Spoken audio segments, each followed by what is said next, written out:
All right, and welcome to Husky Hoops. I am your host, the best podcast host in the universe, Steve Cully.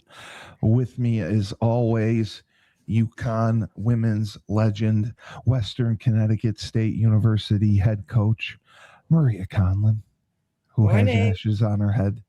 Yeah. Very nice. We love it. We love your commitment.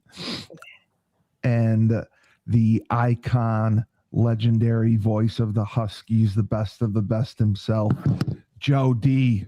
Joe D'Ambrosia. Joe, how are you, sir? Good morning. I didn't go my ashes this morning. I feel bad. You can still go. It's all The right. day's early. It's Well, all it right. depends. I have things to do, places to go, people to see. Same. I know you do. I know. I know you do. Um, so we had some games this week, but a couple of questions that have come up is really, the potential of another dynasty people are already talking about this year with both teams, being number one seeds, potentially having a shot at winning the national championship. Joe, what are your thoughts on that? I mean, are Connecticut fans' expectations too high? Is it realistic? Do we have a long way to go? What do you think of those thoughts? Well, I think the dynasty talk is stupid, to be honest with you. Yeah, The women you want to say have a dynasty if they win a couple more in a row. Yes, that's true. And with Sarah, that's obviously all possible. But the men is so volatile. I don't, if you win 3 and 4 years, think you've had a pretty good stretch. But to me, a dynasty is like winning 5 and 6 years or 8 and 10 years, like the old right. song. Are you all right? Me? Yeah. Yeah.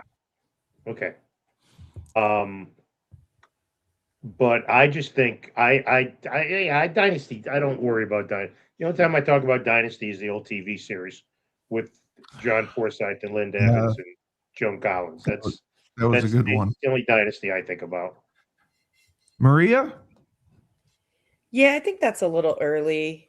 Um, I tend to, I would agree with Joe there. I think that's dynasty, like dynasty, these words like dynasty and go and all that, like they get thrown around like way too easily nowadays. Oh, absolutely. They're just Yeah. buzzwords.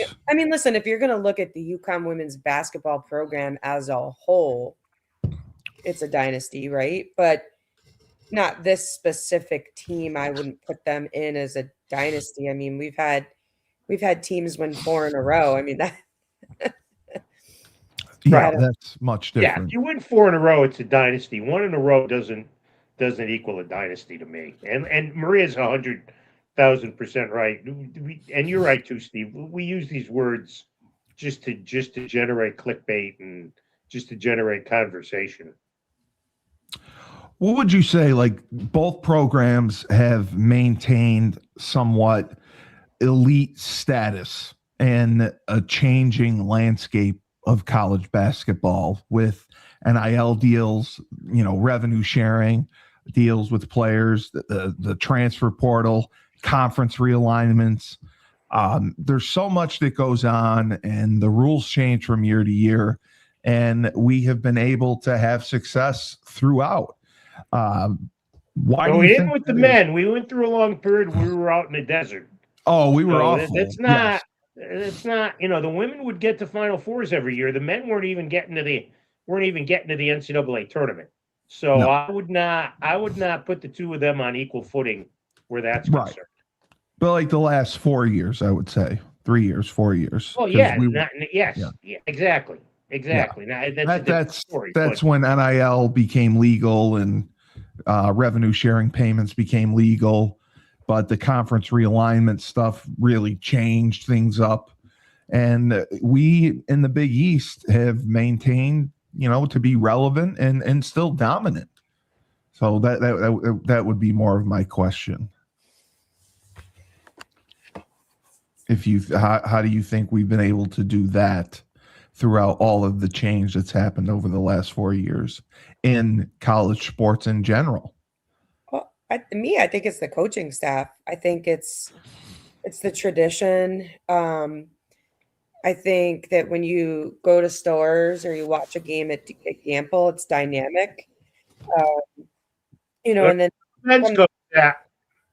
yeah, I mean, and on the women's side, I can't speak for the men's side as much as the women, but I mean, it doesn't matter where the women play unless it's, at like a Tennessee or somewhere big like that. The contingency of UConn fans is always bigger. And you're selling out crowds. I think it's just the coaching staff and the tradition. And I think, if you look at Gino and his staff, they've loosened the reins in a couple of different areas, but none in areas that are like they're big on character over championships. And I think if you find the right kids, that's just going to last no matter what the Right. climate of the sport or the NCAA is. And I think, to Hurley's credit, I think he's created an environment himself that, listen, you either want to be a part of the craziness that is him or you don't. And I think they've done a really good job of finding the kids that do. Yeah, no, I totally agree with that. They have done a fantastic job with recruiting. Joe, I did look at what you say is not great, but the bracketology. And because of a certain loss, I think it was Houston who lost. They're considering us still for a number 1 seed. But the debate was over us being a number 1 seed in the East or possibly a number 2 seed somewhere else. What would be better for us? Because I think they were referencing us having to play Duke. And if we're a 2 seed, we may have an easier path, at least according to your friend Joe Lenardi. What are your thoughts on that? Oh, I don't think it's. I saw the last one I saw, and I'm calling up now. They had him as a 1, but they had Houston as a 2 and playing in the Houston regional. Right. Yeah, I think you'd want to escape that under any circumstances. That's not what you'd want. You don't want to play Houston in Houston. Right. And and here's the thing: you got to be. UConn's drawn some pretty good brackets in the last couple of years. The whole Buffalo to Boston and all that stuff. Well, they deserved it because they were the best team. Like now, Lenardi's got them playing Houston and Houston in a regional final. You don't want that. Yeah, I mean, I can give you chapter and verse of times that in the old days where they got screwed. In '94, they had to play the elite, the Sweet 16. They played Florida in Miami. In '95, they played UCLA in Oakland. In '98, they played North Carolina in Greensboro.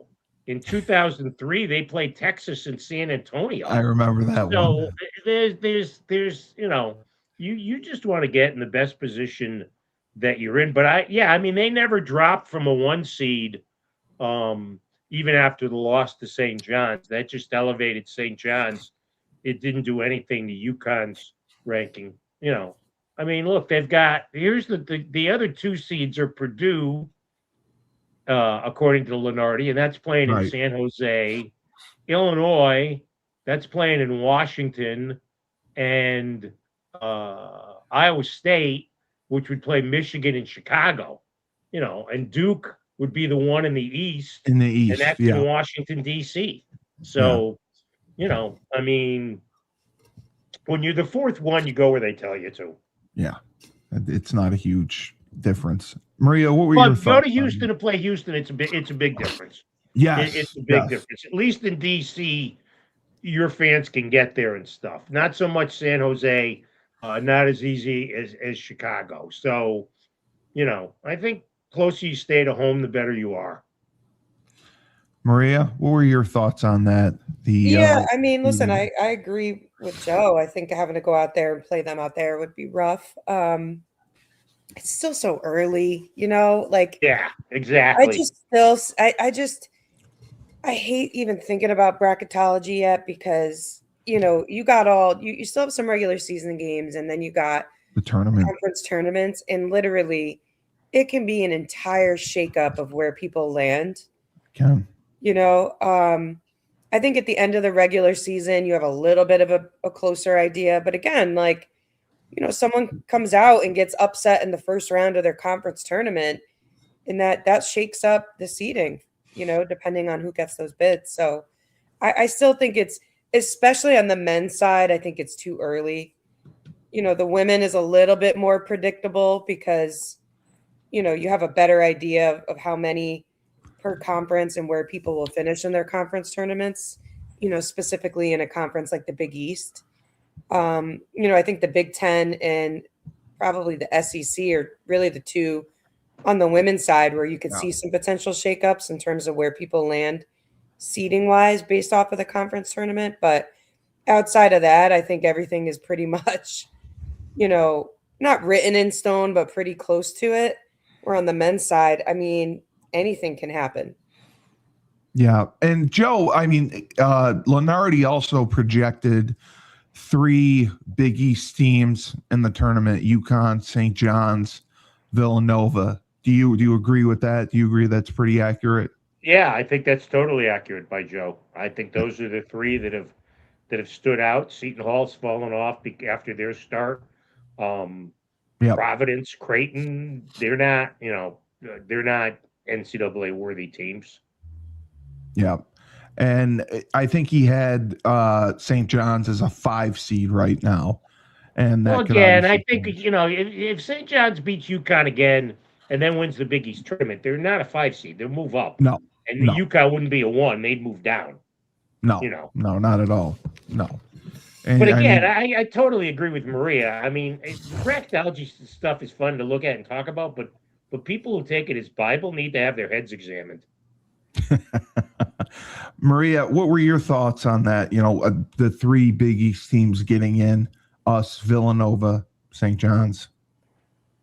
Yeah, I think that's how it'll play out. I mean, again, us and St. John's for sure. I think, Joe, Villanova, again, if they lose in the first round of the Big East tournament, that could bump them out depending on how the rest of the other tournaments across the country go. Well, depending also how they end the season. If they were to win Saturday against UConn, agreed, down in Philadelphia, that would bump up their profile. Yep.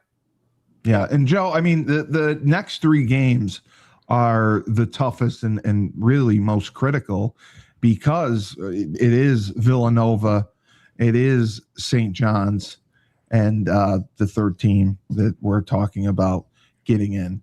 So what are your thoughts on that? It's Creighton tonight. Yeah, Creighton, but then it's Jersey night. Then it's Villanova. Nova, St. John's. Yeah.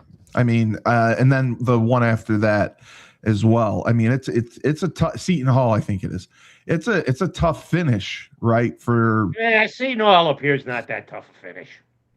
You don't think it'll I don't think Seton Hall's fallen off the map a little bit. They've dropped off. Yeah. They're not what they were early in the year. So we played Butler. We knocked them off. It was a 10-point win. It was an okay performance. And then Georgetown happened, and we won. And Caraban set the win record, which I thought was great. But there was discontent with the coaches and the turnout at Gamble Pavilion for the fans. They were not happy. What were your thoughts on that, Joe? Well, it was mainly the student section that didn't show out. Now they've changed the policy for tonight's game where that if you have a student ticket and you can't go, you can pass it on to somebody else and they can get in the building. They did? Okay. I think, with all due respect, I think all of the talk about the crowds and stuff, if people want to come, people want to come. You can't force them to show up just because you're, quote, the basketball capital of the world. I think for the most part, I think this crowds have been pretty good. Now, look, tonight, after what Danny said after the game on Saturday, and it's $2 Miller Lite night, tonight will be a zoo for a Wednesday night. Tonight will be an absolute zoo. And then the St. John's game will be nuts because everybody despises Patino. Yeah. So, so I don't think the next two crowds are going to be we're going to have to worry about fan involvement. You just hope it's not too involved, and that's what I always worry about. Yeah. When we talk about the crowds aren't loud enough, or the crowds aren't boisterous enough, or the crowds aren't rowdy enough, there'll be some idiots who will take it too far, and then you have bad situations taking place. No, I totally agree. I mean, they were saying also that the pricing is a big issue with that as well. Do you think the pricing has increased and priced some people out of, buying tickets and going to games? There will always be people who will want to buy tickets. That's a wives' tale. That's an old wives' tale. If you can't tell me that everybody that just because they raise ticket prices that nobody can afford to go. That's just, if you want to go, just like the whole thing about where the games are broadcast. If you want to watch the games, you pony up. If you want to go to the games, you pony up. If you can't, hey, that's life. That's the world we live in 2026. No, it really is. Maria, what were your thoughts on that? I mean, they were very angry, so to speak, after the Georgetown game that there was not a better turnout for it. I mean, do you see it as being a one-time thing? Like Joe said, I mean, we have the meat of the schedule really coming up in the next few days. Do you think that it'll turn back around? Yeah, I mean, I think that's just a fluke. I'm not too concerned about that at all. I did see that Hurley went on today, and or maybe it was yesterday at practice, and posted like a video to TikTok or whatever, telling all the students and the fans that they need them tonight. Yeah, they play tonight, right? Yes. Yeah, they play great tonight. Yep. But they need them to come out and be the loudest they've ever been. So I don't know. Usually when Hurley speaks, people listen up there. So I don't know.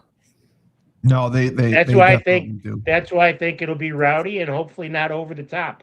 Yep. Yeah, no, we definitely do not want it to be over the top. Joe, what was your thought about Caraban setting the wins record as we topped Georgetown? And he had a pretty good game. He was his same self. Solo ball also played well, but Caraban, I mean, he is going to go down as the all-time wins leader because he's played there the longest. Exactly. I don't think you just nailed it. I don't think anyone's going to play 5 Alex, years. It's a longevity award. Yeah, and he played with some really good players. Yes, that's what I thought. Maria, the same. Yeah. It wasn't as big of a deal, but they were rewarding it like he won the Heisman Trophy, which I thought was kind of funny. And it's fine. I mean, he should be rewarded for everything that he's done here. But I mean, again, absolutely. The most wins. He didn't do all those wins all by himself, right? No. Let's be sure of that. He's had a really good supporting cast. He's stuck around 4 years. That's what it means. Exactly. I mean, I agree with you. It's a longevity award more than anything, because I mean, we had talked last year. Nobody expected him back, so the fact that he returned was somewhat shocking. Oh, I don't know about that. I don't think anybody thought he was going to the NBA last year. Oh, you don't think nobody thought he was going to go? You thought that he was going to come back for sure.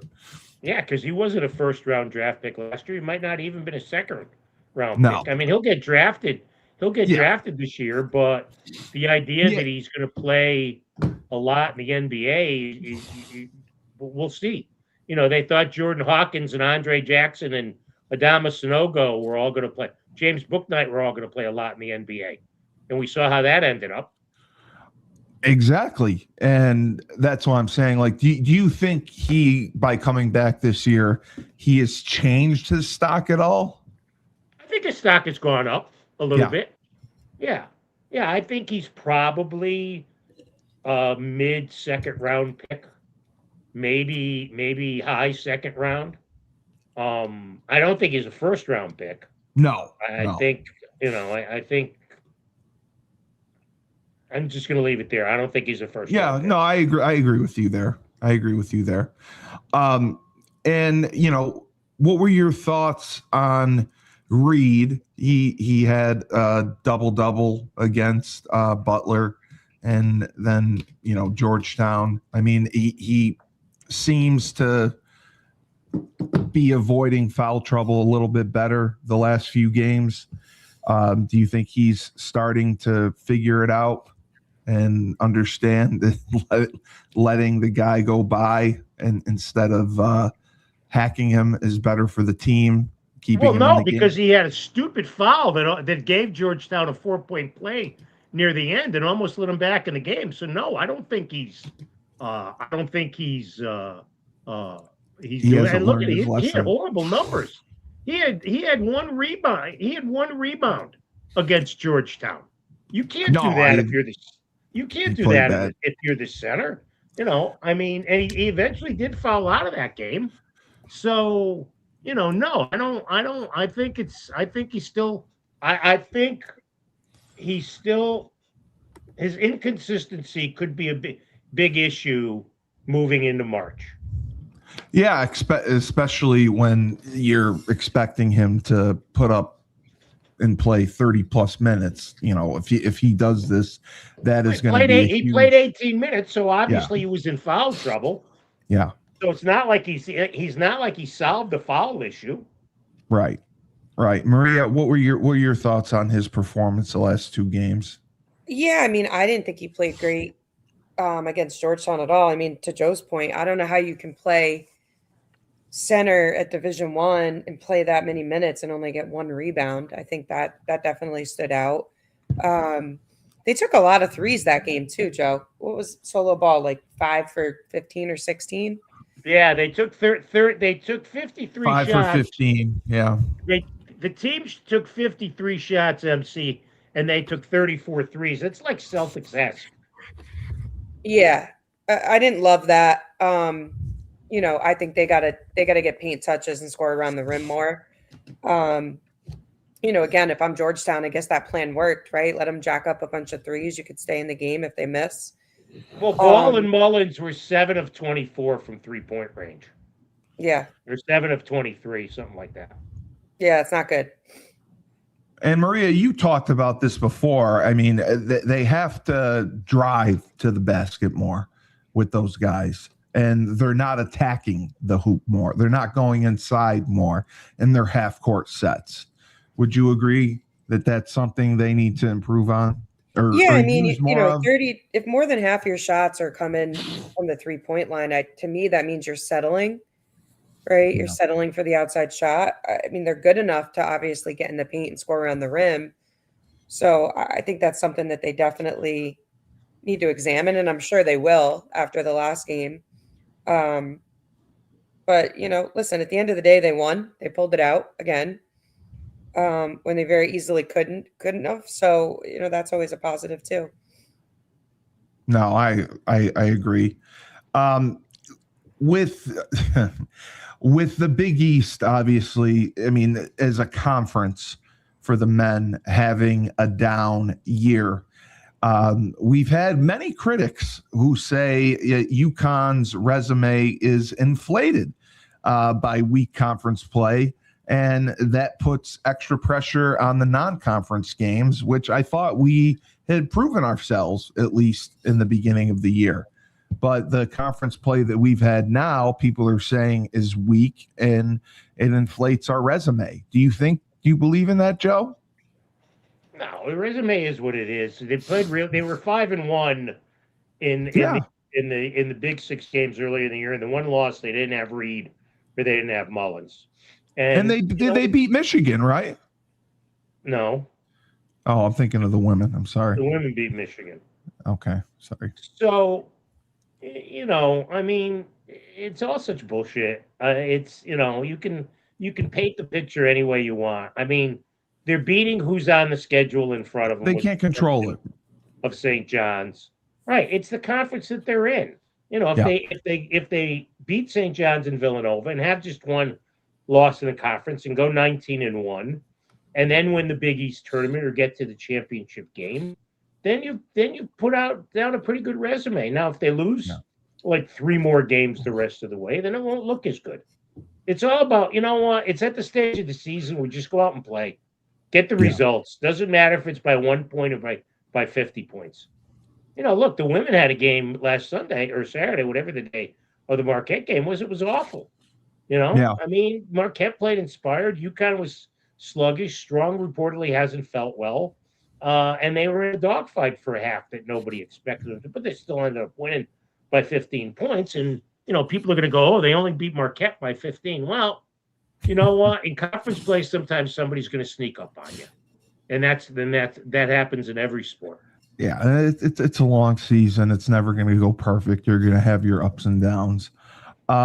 Maria, what were your thoughts on that? You know, people saying that the Big East Conference being down is inflating our resume and that we have to rely more on our non-conference games to bolster it, which, you know, we played a difficult. Well, the non-conference games are all done, though, Steve. It's a moot I know point. they are. They're not playing anymore now. I don't know why we're talking about this. They're not playing any more non-conference games. What's I know. I know we're not. Steve, tell me who are the people who were saying this? There were just certain questions that were sent in. What? But by who? Chris D?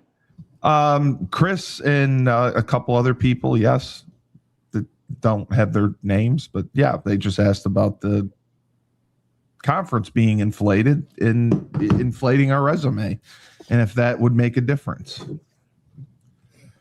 So if it doesn't, then it doesn't. And I know the non-conference schedule has been played, and there's nothing more we can do about it. We can only play who we can play, and that has already taken place. So I apologize. There's no need to apologize, but it just seems I don't. All of a sudden now we're concerned about the conference resume. Did this just come up to people? Did they just realize over the last week? Did Christy and all these other little minions realize in the last week that we were just playing conference games? No, they didn't. Nope, they didn't. Maria, the women continue to roll and dominate, but as you said, they had a quote unquote rough game against Marquette, only winning by 15. What were your thoughts on that performance? I mean, thank goodness for the second quarter. You know, that was the one quarter that I felt like we separated ourselves a little bit. I think the other 3 quarters we were, you know, only 2 or 3 points better. I mean, listen, this was bound to happen. You know, we're a Big East team is clicking on all cylinders and catches us on a night where, I mean, really only AZ and Sarah scored for the most part, right? I think they were the only 2 in double digits for us. But I didn't think that we looked great. But I mean, again, if this was a game where they were going to play down a little bit, this was the one to do it. I mean, you know, Marquette's one of the better teams in the Big East, so I'm not like overly surprised by that. But we did what we had to do to win.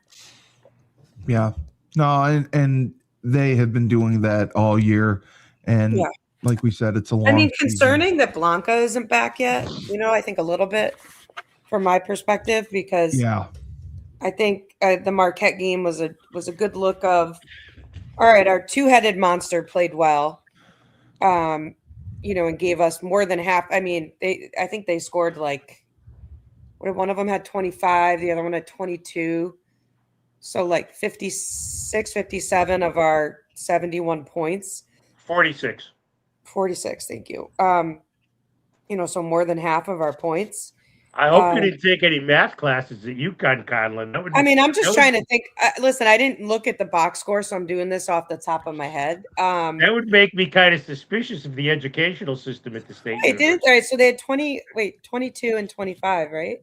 AZ had 25 and Sarah had 22. So 47.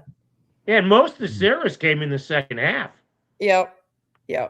But I mean, point being, I mean, they only got 24 points from everybody else on the roster, right? How's that Oh math yeah, I working? mean that was the next question I had.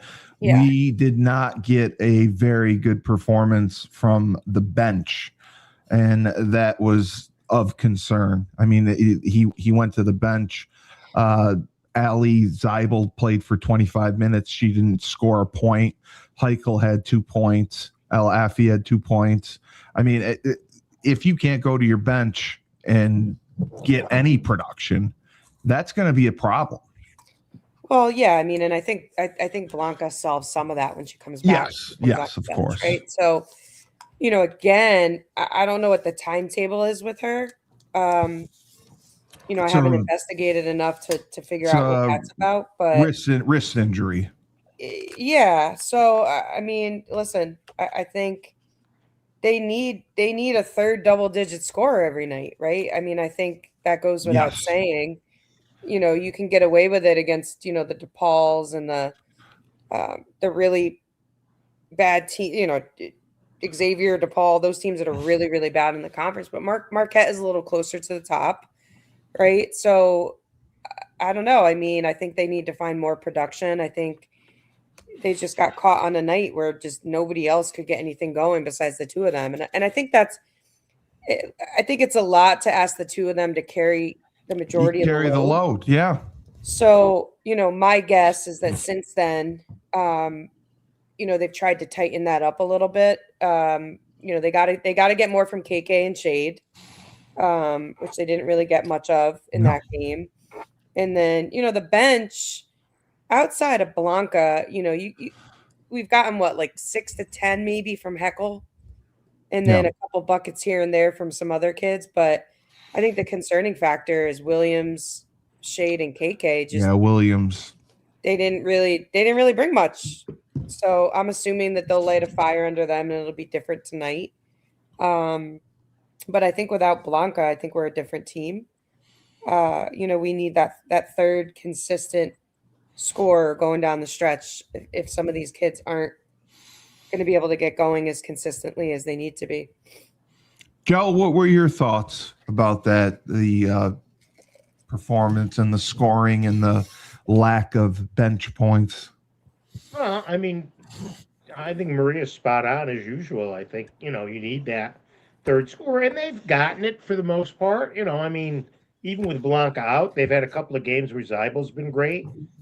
KK's been steady. That was an off game for her. Shade can get you double digits, like maybe 2 out of every 3 games. It's just, it's just a matter of consistency. And, Saturday afternoon, Marquette was well prepared. The other team gets scholarships too. I think we forget And that. they're coached too. I always say, Yeah, the other they team's get coached and too. get scholarships too and want to win. Yeah. I think here in Connecticut we forget that about the other teams, especially on the women's side. Yeah, we're spoiled. But no, I'm not overly concerned after a 15-point win because you got the best coaching staff in the country, and to think they haven't gotten after it this week, leading into tonight, you'd be crazy. And Maria, you've mentioned this before, and you've even had a game plan for it. I mean, Sarah Strong right now is averaging 19.2 per game, points per game. She's shooting nearly 60%, but the team's heavy dependence on her production offensively, her and AZ. Going into the tournament, as we finish the Big East season, our opponents going to scheme to neutralize her in the postseason. Like you said, you would focus on stopping her, make someone else beat you.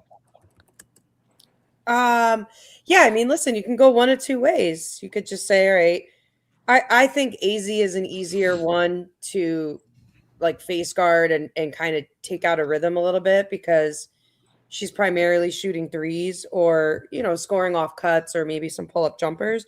I don't know that you can contain Sarah Strong for a full game with the way that she can score on 3 levels.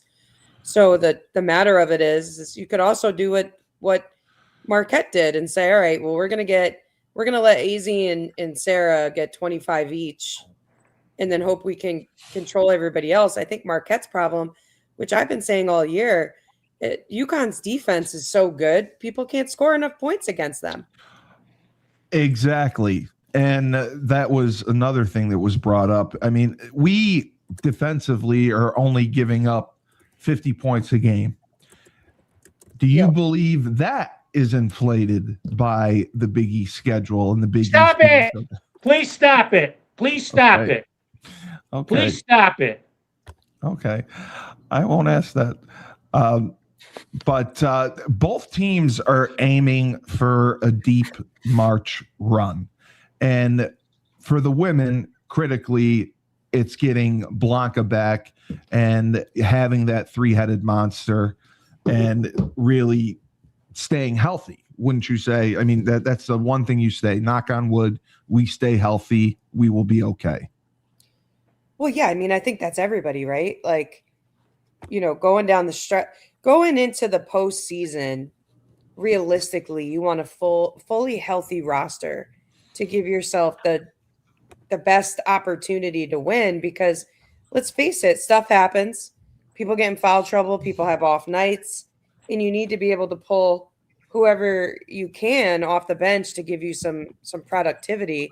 I think that goes without saying. I think if you look across the country and any teams number 1 through 5 get hurt, it dramatically changes their outlook for sure. But, you know,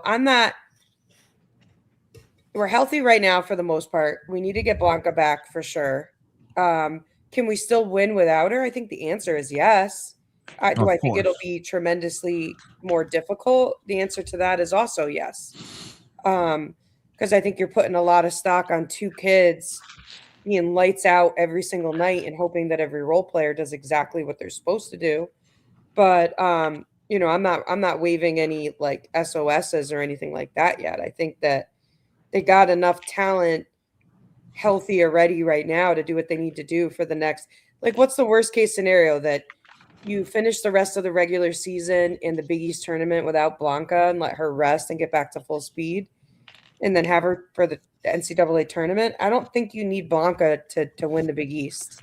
No. So I think that works to her benefit because they can rest her, where if you look at some of these other conferences, you know, you take a team like Vanderbilt or, you know, even South Carolina to an extent, right? You take one of their main scorers off the table for a little bit in the SEC tournament, and you go from, you know, maybe finishing first or second in the tournament to potentially 6th or 7th. It changes things. I don't see that with our team.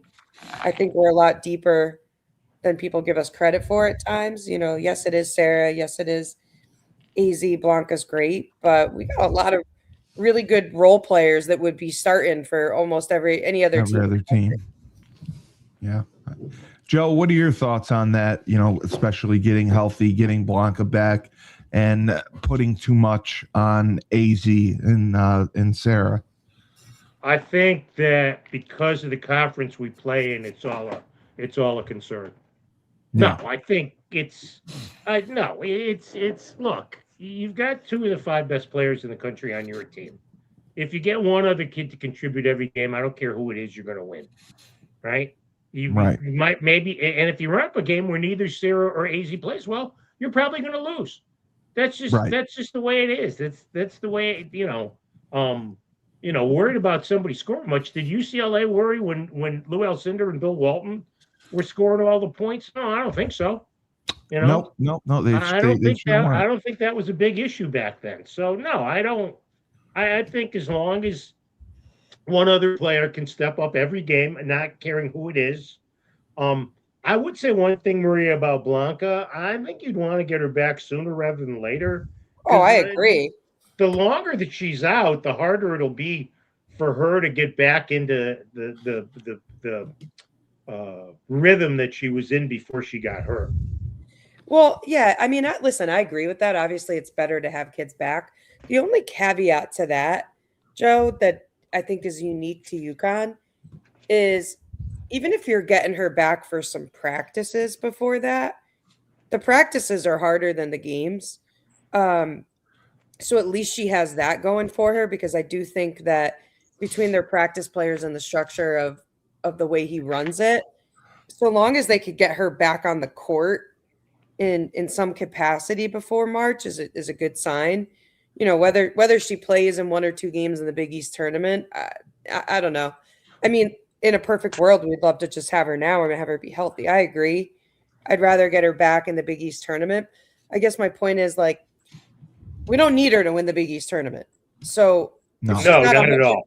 if she's not 100%, why risk it? Right. Yeah. Yes, I would agree with that. That's a good way to put it. You know, get her back when she's ready. Yeah. Don't push her. Yeah, I mean, I don't think they're before going to she's ready, and save I don't her. think they would do that anyways. Correct. Like, I think as soon as she gets the green light, she'll be out there. Right. You know, they're not a place where they force kids to go back before they're ready, because again, I don't think they need her right now. Better to have her, but it's not needed in order to accomplish what you need to accomplish over the next couple of weeks. No So question. no point in rushing her back at all. But the sooner she comes back, obviously, the better for everybody. Right. Exactly. And Maria, I mean, while she is out, who do you see coming off the bench that can provide more production to contribute? Well, I don't think Offensively. anyone's going to equal the production that she No. gives, No. you know, as one person, but I think they can get it for multiple people every game. You know, so if Zybel can come in and knock down a couple shots, Heckle comes in, plays some good minutes.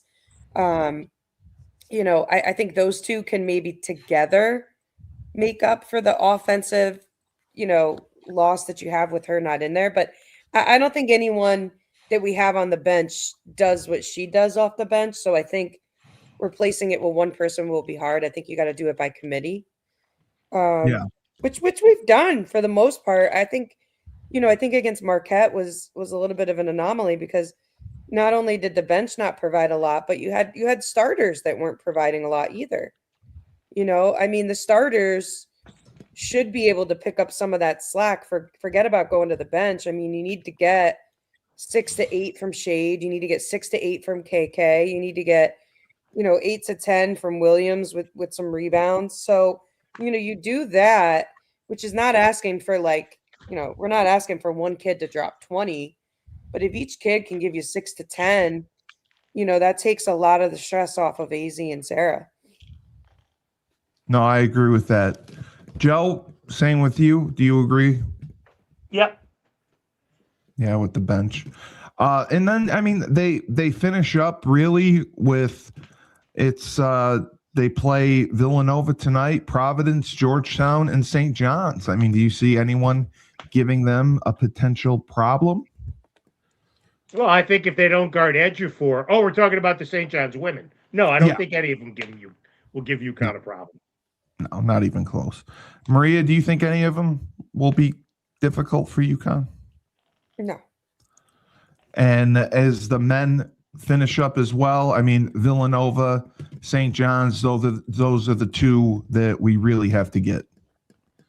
Yeah, Joe, I think Villanova will be a bear there on Saturday. I think St. John's will be a bear at the XL Center or People's Bank Arena next Wednesday. I think tonight, Creighton has the potential to give them some problems, but again, I think the place will be lit, because of all the falderall coming off of the fact that there weren't 10,500 screaming people there on Saturday. I think Creighton tonight will be a chance to get everything right in the world. I would expect to see Reed have a big game tonight. I would think he'd especially want to play well to impress Emeka, who will be honored at halftime. So, you know, I think there's 2 games across the men's schedule that would worry me the rest of the way, and that would be Villanova and St. John's. Maria, same with you for the men. 100% Villanova, St. John's. 100% agree. I mean, yeah, I mean, we could drop both of those. We could drop neither. We could drop 1 or 2. Right. I would say. Yeah. You know, I wouldn't be shocked by any of those scenarios whatsoever.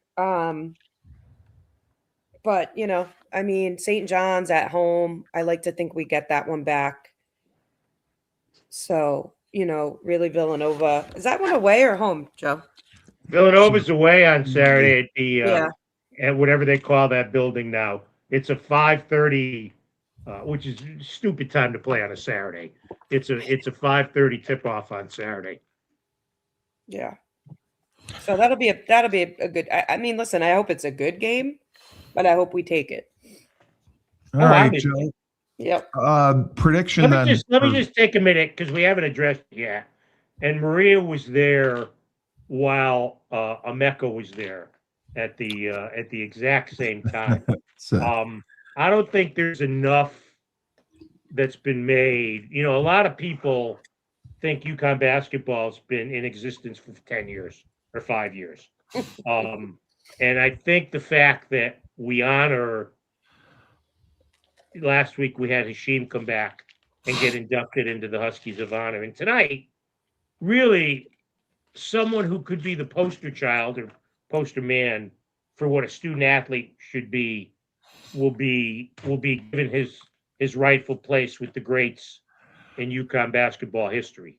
And I think no one is more deserving of getting his jersey retired than Emeka Okafor. Damamori had a great piece in the Current about him being a prime example of what a student athlete is. And I think that tonight I'll be proud to serve as the MC for the ceremonies tonight. I loved watching Emeka play. I loved calling his games.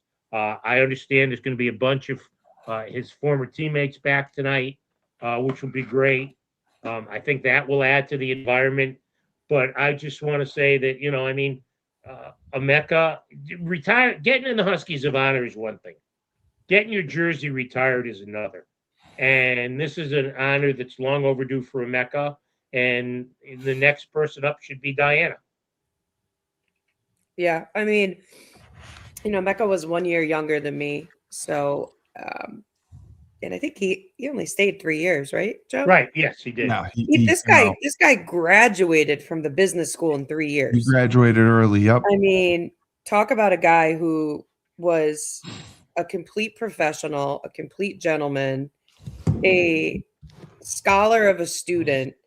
We would joke because he was never out. Like the guy was either studying or he was working out. From a basketball perspective, like I use him as the comparison of a rim protector for all UConn centers of all time. I don't think anyone, just from an IQ level and his timing and what he was able to do from a basketball perspective, and did it in a humble and just a delight to be around. Like he's just such a genuinely nice guy. So I pound his chest was not look at me. Never. No, I mean he was literally like he was business all the time, professional on and off the court. I agree with you, Joe. I think poster child of like, when you think about what you want a son to grow up and aspire to as an athlete, as a student athlete, and as a person, I think, from a UConn perspective, I agree. I don't think there's anyone better. And it's not like this guy left school early to go chase the pros and didn't finish his degree. I mean, this guy finished his degree in 3 years, with honors. Just an awesome guy, awesome basketball player all around. I don't have enough nice things to say about Emeka. So congratulations to him. I think you're right, Joe. I think long overdue there. But hey, tonight's his night, and it'll be fun. I'll have to. I have a game, but the game's at what, 7 or 7:30 tonight, Joe? 7 o'clock on TNT. All right, so I'll have to. I'll tee it up after my game, but yeah, it's exciting stuff. I'm sorry, Maria, I didn't mean to interrupt you. I'm sure you're good. The school normally posts the video of these ceremonies on YouTube at some point after the event, because TNT's not going to show it live. Yeah, they're not going to show that. They have their, because we want to hear Bruce Pearl drone on, so they wouldn't, so they wouldn't show. I'll watch it on mute tonight, probably. Yeah. The only guy I like listening to less than Bruce Pearl is what's his name that does all the Knicks games? Oh my gosh. with the fancy suit. I always forget his Oh, name. Walt Frazier. Oh, Oh, Maria. I can't do it, man. I have like Oh, Maria. if I have a choice between SNY because like they do the games and then sometimes they're also nationally like I can only tolerate him for like 10 minutes at a time because he's it's an so. icon. Oh man, listen, I love the guy, but I just can't. I can't listen to him for a full NBA game. It's I like get it. I get it. But You know, oh my God, I mean, brass that was tacks. him and Willis Reed were my guys growing up. I mean, Oh, like listen, phenomenal. I love watching him play basketball. I just don't love hearing him commentate it. yeah, But, I get it. I get it. It's not. yeah. It's an acquired taste. It is For an sure. acquired For taste. sure. And It's I've an met him a acquired couple of taste. times, and he's a sweetheart of a guy. Speaking of, my boy Allen Houston won the challenge this past All-Star weekend. Yeah, the with Knicks. Karl Anthony Towns and Jalen Brunson. Good for him. Yeah, I love it. I loved Allen Houston. You know what? Allen Houston's another guy. Totally class act. Oh yeah. Just, His daughter played for me at Notre Dame. So I got to know Allen on a Oh, real really? personal level. Yeah, him and his wife Tammy are elite human beings. yeah, that's what I've heard. Yeah, they're awesome. So I was happy to see that. But and I think Joe, to your point on who should be next, Diana definitely. Yeah. You Yep. know, again, I mean, I don't know what the rules are that you have to wait till they stop playing professionally or whatever, but I almost feel like hers is overdue too. Yeah. And I agree. Emeka is nothing but first class. He would be in our apartment every single night doing his homework. Woody would let him come in, and Ed and I would be playing Madden while he would be doing his homework. And he loved to do his laundry because we had our laundry. And he was there when you were there, Steve. I don't remember that. I thought he was a couple years younger than you guys. No. I mean, he was a freshman when I was a sophomore. So. We were with him every night. He would be over every night doing his homework. I don't know about that one. I'll have to check that. I'll have to check the logs on that. Oh, you can check the logs. I don't know that Emeka would be caught in your guys' apartment. I have to challenge that. Please do. Every night he would come and do his laundry. He would do his homework, and he would marvel at Ed and I being slobs and playing Madden. And we had a lot of fun with Emeka. But who was that? Ed who? Ed and J Chuck. Ed and J Chuck was my roommate, and Mike Woodward. Why would he come? So I don't understand this. So why would he come to your apartment? Because he lived in a dorm room. He was a freshman at the time. This is 2002, and then he was close with us, so he just would always come. 2002, and then the following year he would come. 2003. So we always spent a lot of time with him, and he was over every night because he needed quiet because he couldn't do it in his dorm room or wherever. To your room? He was at our apartment every night. I know, Joe. I'm not buying this. I'm calling bullshit on this. I might have to ask him. You can I might have to ask him tonight. Okafor, I would literally. We had a study room. Joe, ask. I just want you to ask Emeka. Just say one word to him. Say Providence. That's all I want you to say. If you see Emeka, tell him that Cully says hi. He'll remember us. And you just have to say one word, Providence. And right. he will know what that means. And yes, is he going to say, or is he embarrassed by it?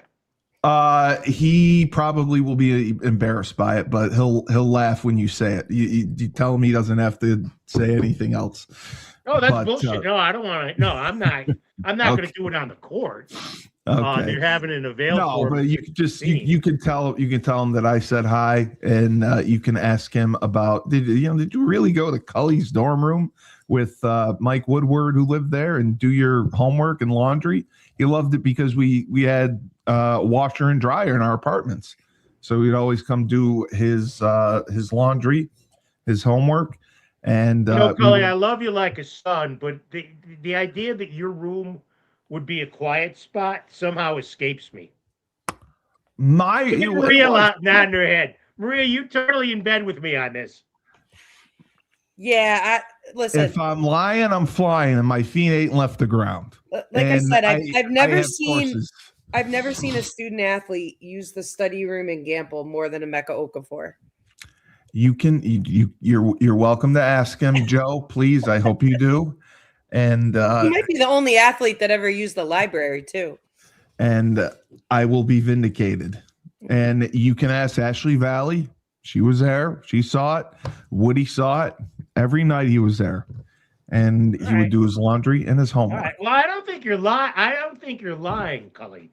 Well, the I'm idea, misremembering. Yes. Again, the idea that your room would be a quiet space is a little bit mind-boggling for me. You graduated in 2003 or 2002? 4. You graduated in 04? Yeah. Yeah. Same as 03 me? season. Yeah. 03 season, 04. Yes. I thought you were older than me. No, I'm not. I just look it. I'm sorry. More mature, Maria. There's no question about that. What year were you a freshman? I was 99, but redshirt. 1994, he was a freshman. It took him 12 years to get out. Yeah. Listen, yeah. We're going to petition the NCAA for more eligibility. I call it basketball brain right now. I can't remember what day of the week it is half the time, so who knows? Yeah. But you remember when we came to Duke? That was 2000. That was 2003. That was my junior year. Yeah, that was 2003. But I thought you guys had graduated at that point. I thought you guys were living in like Hamden or something. I don't know. No, we lived in Hilltop Apartments. Woody, we all lived. 2003, I was living in Hilltop Apartments too. I don't remember that, but yeah, we were in another building. But yes, please tell him I said hello, and he will remember very kindly and smile on our memories together. And I think you've told the Providence story.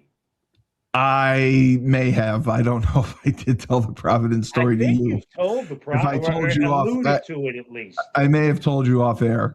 But speaking of Providence, that's where our WestCon women are tonight. Don't you got to get on a bus, MC, and get the hell out? Me? No, I'm actually driving up to Rick today. Oh, okay. Yeah. We're up in Providence today. Speaking of Providence, that's where I'll be later today. We got to win tonight and win Saturday to solidify postseason play. If we go 1 or 2, like 4 other variables have to happen. So, if I was suiting up today, I'd feel really, really good.